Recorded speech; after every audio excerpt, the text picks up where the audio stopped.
Hello there, I'm Claire, you're watching Stitch Sew. Thank you so much for joining me today for another video. Now today's video is a bit of a catch-up video really. It's been about a week and a half since I last posted my last video, which was for Sew Frugal 24, which is an amazing challenge, and there's been a great big vlogator and that is continuing to go on for the rest of the month, and I'm sure you guys all know about that now. It's all about creating a frugal garment, so using a free pattern, using fabric from your stash or fabric that you've got kind of around the house, that could be a bed sheet or whatever, and making a garment within the month of March, posting on Instagram on the 31st of March, with the idea of being in the chance of winning an amazing prize. Fantastic. So if you've come over from watching that video, just a huge hello and thank you and welcome, and thank you so much to everybody else that always watches and likes and subscribes and comments on my videos. I really do appreciate it, and I really hope you enjoyed today's video as well. So today's video, I thought I would talk through the things that I made for the sewing challenge Sew Yellow for Endo, and the reveal date for that was on the 23rd of March. And also I thought I'd talk a little bit about the Stitch Festival and the items that I bought whilst I was there. So Sew Yellow for Endo, wonderful challenge hosted by Jess from Sew What If I Sew, and the idea is to raise awareness for endometriosis, and the reason sewing yellow is that is their kind of signature colour, if you like. So I put out a video a little while ago talking about what I was proposing to make for Sew Yellow for Endo, and I had kind of narrowed it down that I wanted to make a dress, but I had 2 pieces of fabric and several different patterns. So I put a poll up on my community tab, and also people lovely put comments in my video and things as well. I was happy with either, but the resounding vote was for a floral fabric and for the Sew Liberated Hinterland dress. Oh gosh, sorry about that. The Hinterland dress by Sew Liberated, and that's exactly what I made. So I'm going to pop some pictures in of me wearing that, and I will grab the dress for you. So this is my finished make, and I'm really pleased overall with it. It was a really lovely sew. The instructions I thought were brilliant. I know this has been a firm favourite in the sewing community. It's not one that I don't think that gets talked about so much in more recent times. I think it probably had its real peak a little while ago, but obviously I didn't hit on the bandwagon at that point. But if you go onto that hashtag Hinterland dress, it's probably one of the biggest hashtags, so it's definitely a firm favourite in the sewing community. I have made the full button placket, so all the way down. You can do an option that's got like a half button placket, or you can do no buttons at all and just do kind of a full front. You can do sleeveless, you can do short sleeves, you can do long sleeves, you can do a shorter skirt, etc. So various different options. I've chosen to put the waist ties on, and I have actually sewn this button placket down, and I've just sewn through these buttons, and then as I've got to the bottom I've kind of let that have it open at the front, so it looks like it's a proper button placket, and obviously gives me a bit of range of movement. I've popped in a little label here that says Busy Bee, which I think is really lovely. It picks out the yellow and the green in the fabric, and that is a label from Paige Joanna when she was doing her kind of Kickstarter thing for her labels, and yeah, I think that goes really well. Overall I'm really pleased with this dress. I should have lengthened the bodice, and if I make it again next time, which I think I probably will make another one, I will lengthen the bodice by 1 inch. I don't know why I didn't do that, because it is quite a standard adjustment that I make. I'm 5'8", so I'm quite tall, so I generally do need to lengthen things, so I don't really know why I didn't this time.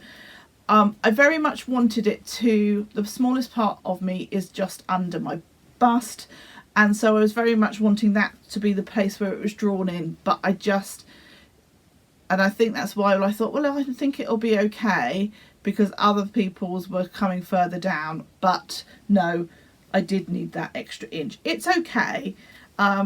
Because of that, I have chosen to style it by pulling the ties to the front. Now I'm half thinking about taking the ties off completely, and then adding like a full belt, making a belt, because I've still got some of this fabric left.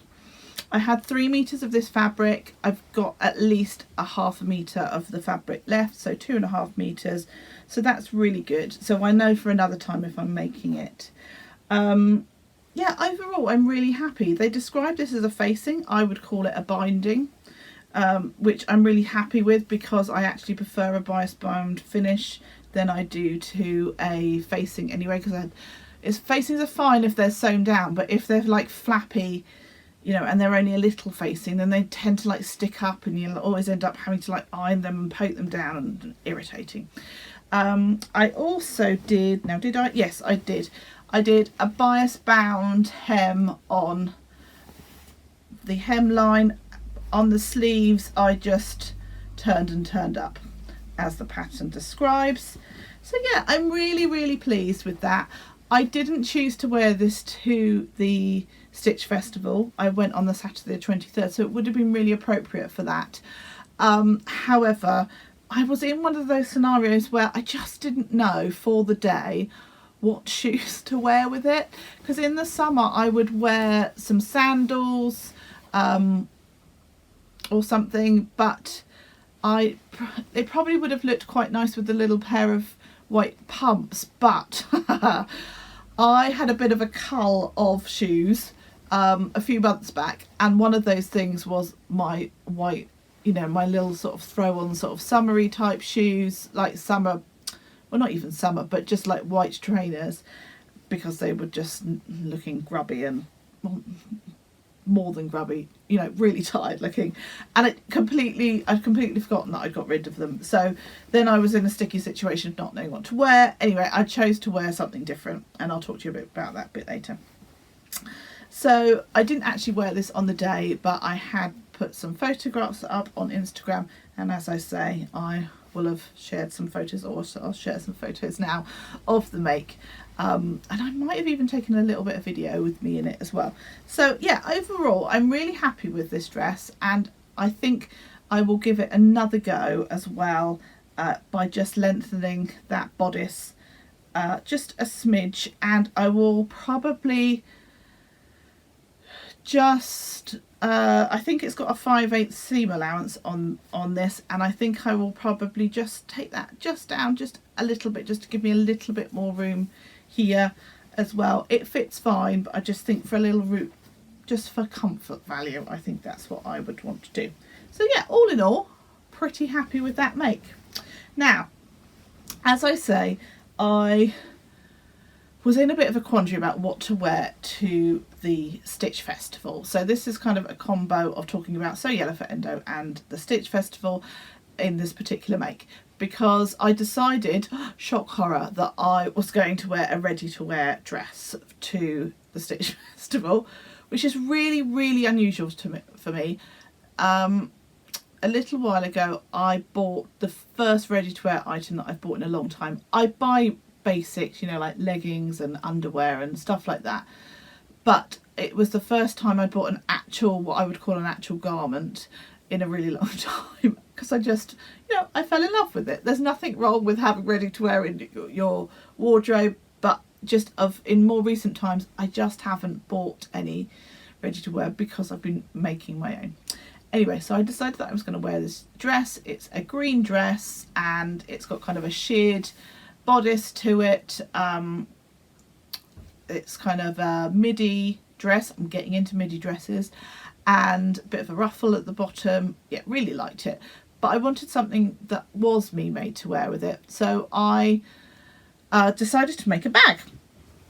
And you might have seen on my channel a couple of weeks ago that I made myself a little knitting bag, just a self-drafted sort of tote bag that I put little handles on. It was in a gorgeous sort of tealy fabric, and I kind of accented it with sort of a hot pink kind of colour. Anyway, I decided that I wanted to make another version of that, but with longer handles so that I could put them over my shoulder. And this is what I've made. So this is a Lady McElroy fabric. I love their fabrics. I know they're a little bit more expensive, but they're a bit more expensive without being kind of Liberty prices or like a silk price or something. You know, they're still kind of reasonable. So it's I've used the yellow accents to pick out the yellow flowers. And so I've got the binding, and on the bottom of the little straps here, I just think that kind of picks out the yellow, so it was sort of perfect for So Yellow for Endo, but also meant I had like a little me made with me as well. So I knocked this up, I don't know, the day or so before the Stitch Festival. It's just a very simple tote. I've just quilted it just to kind of give it some, and used some fusible foam on the inside just to kind of give it some substance and some weight. In the straps I've put some webbing on the inside of the straps, again to give them some substance and some weight. And I also found, I mean, I was carrying this bag around for the whole day. I had my lunch in it because I'd taken lunch with me. I had a big bottle of water. All my stuff that I bought during the day went in it, and these straps were brilliant because they're wide enough, and also with the webbing inside, I didn't feel like it was digging into my shoulder, which can do with just a bag that hasn't got that weight within it. So yeah, I was really pleased with that. And inside the seams are just bound. So yeah, super simple, boxed out the bottom. Hey presto, got yourself a bag. I've got some really lovely comments about it on the day. Yeah, it's really fun. My sister is definitely eyeing up this bag. She sent me a message saying, isn't that bag supposed to be for me? Because she loves elephants. If I'm honest with you, sorry sis, didn't even think about it at the time.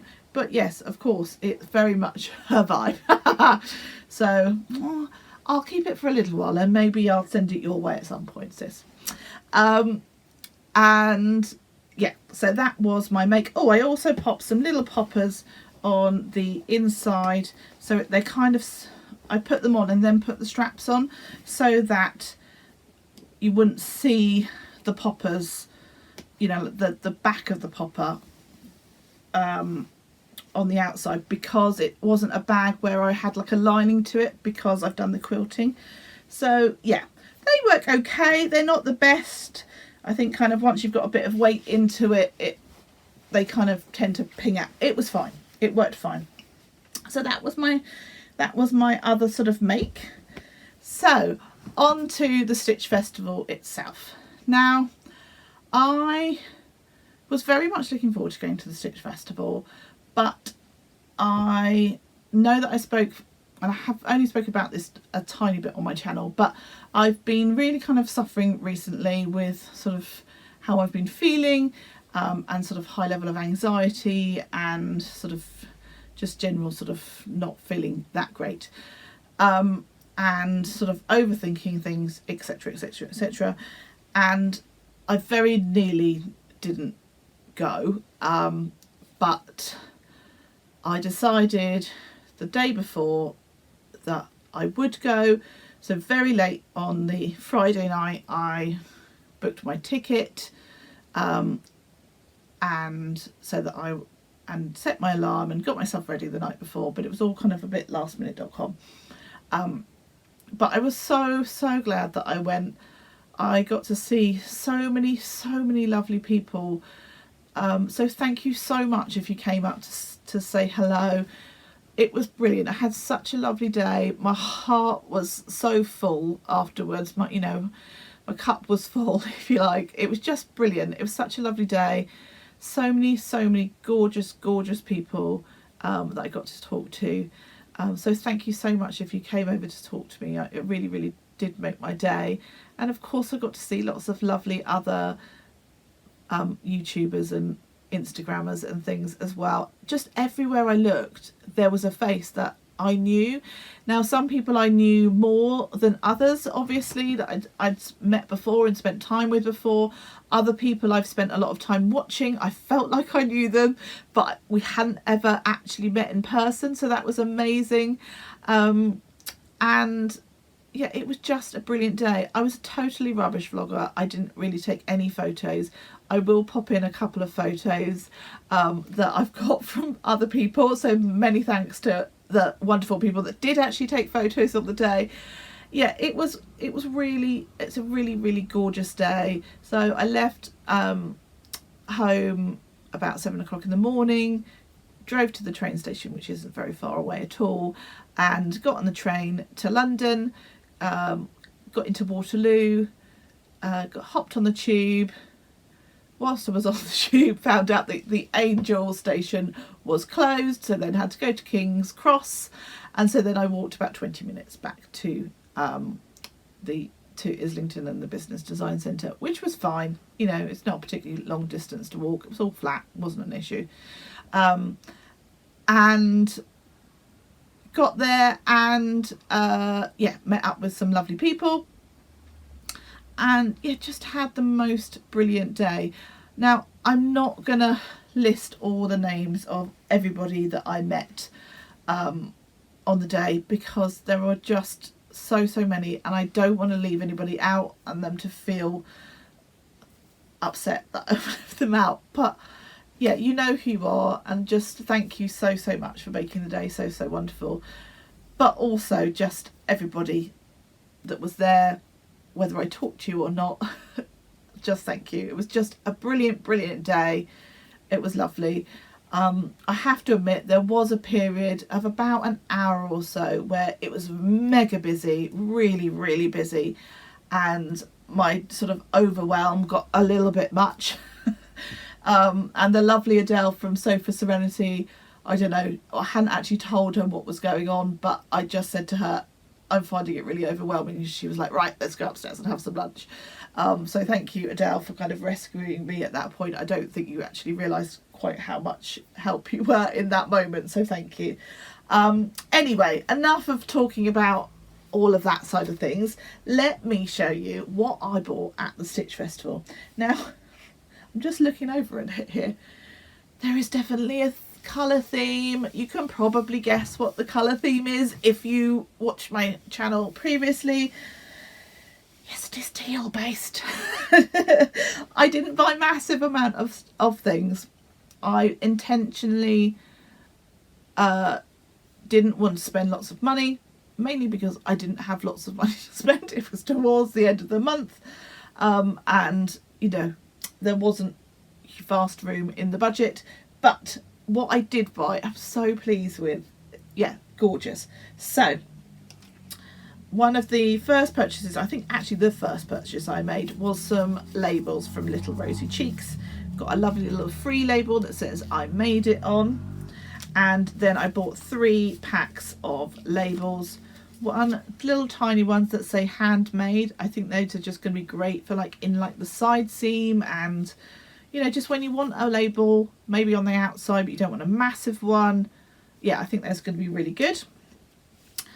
Made with Love, some lovely kind of green and pink ones, which are really lovely. I think that's going to be really nice when I'm making things for other people, but also for myself too. And then these ones, I think these are a new packet, well, a new design for Little Rosy Cheeks, and it says swing it, shake it, move it, made it. And I think that's kind of a play on the Spice Girls, which I love. It's totally my kind of era. So yeah, I love those, and I think these ones were really popular. I know that there's a lot of us that bought those labels, and I think most people who go to the show end up buying labels from Little Rosy Cheeks because they're just so lovely. I also bought a pack of buttons. Hopefully, let me take them out of that wrapper because that might be a little bit reflective. Now this is, do just a random kind of assortment of bluey and green based buttons, which are just perfect for me because that's what I end up sort of needing and reaching for. So they're all sort of different. There isn't, you know, you've got a couple that are the same, like you've got these ones that are the same, these two up here are the same, but I just think those are really nice, and they were only £5 for that whole pack, which I just think is really lovely. And I think, you know, when you need just one button, I think those are going to be really nice for that. So yeah, really chuffed with those. I also bought a couple of bits from Purple Stitches. Now, Purple Stitches are actually relatively close to where I live. I think they're about a 25-minute drive, so I must make more of an effort to go over there. I have been there once. I don't really know why I haven't been before, because it's silly. Anyway, I bought some of their little zipper tape packs. So this is 1 metre, and then you get the lovely little pull on there as well, and it's got the rainbow zip and then the oil slick pull. I think that's really nice. And then I bought this little this is 1/2 metre, I believe, of fabric, and you'll know why I liked it. It's got all the colours in that I just love. I think it's really, really pretty. Is that an, I think it's probably that way. There we go. And yeah, I think that's really gorgeous. Really, really, really good. So yeah, really like that one. It's got butterflies on, and there's like a, is that a hummingbird? Yeah, thought it was really lovely. So that's my little bit from Purple Stitches, and as I say, I definitely should get my bum in gear and get myself over to there. And then I knew that I wanted to buy some fabric from Lady McElroy. As I've mentioned before, I really like their fabrics, and so I waited sort of towards the end of the day because their stall wasn't particularly big, and Lady McElroy stall is always like busy, and I just wanted to be able to kind of look around a little bit more. Now, I had in my mind that I wanted to buy a viscose fabric. I've got a couple of cotton lawns of Lady McElroy fabric already.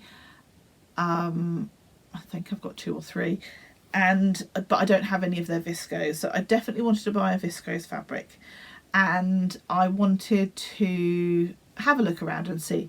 But I did have this print at the back of my mind as one that I probably would like to buy because I think it's gorgeous. It is it called Lady in the Lake? I'm not quite sure, but it's the colours that just draw to me. I love a fabric that has got like a dark background to it, so either a black or like a navy. That's my kind of my comfort zone. And of course it's got all of those gorgeous jewel tones, all those lovely teal colours. It's just gorgeous. I love it so much. And yeah, he was very good and did me a little bit of a discount on that, which I was much appreciative for. And yeah, really chuffed. So I'm not sure what I'm going to make with this. So I've got 3 meters of this. So what do you think? What should I make with this gorgeous fabric? I mean, I think it's got to be a dress, but what dress? Can I have ideas on a postcard? No. If you could put the ideas in the comments box below, I'd really appreciate it. I bought 3 meters because that's kind of a standard length for me. Hopefully that's enough. Yeah, let me know please what you think I should get with that. So yeah, that's my sort of So Yellow for Endo things that I've made and what I got from the Stitch Festival.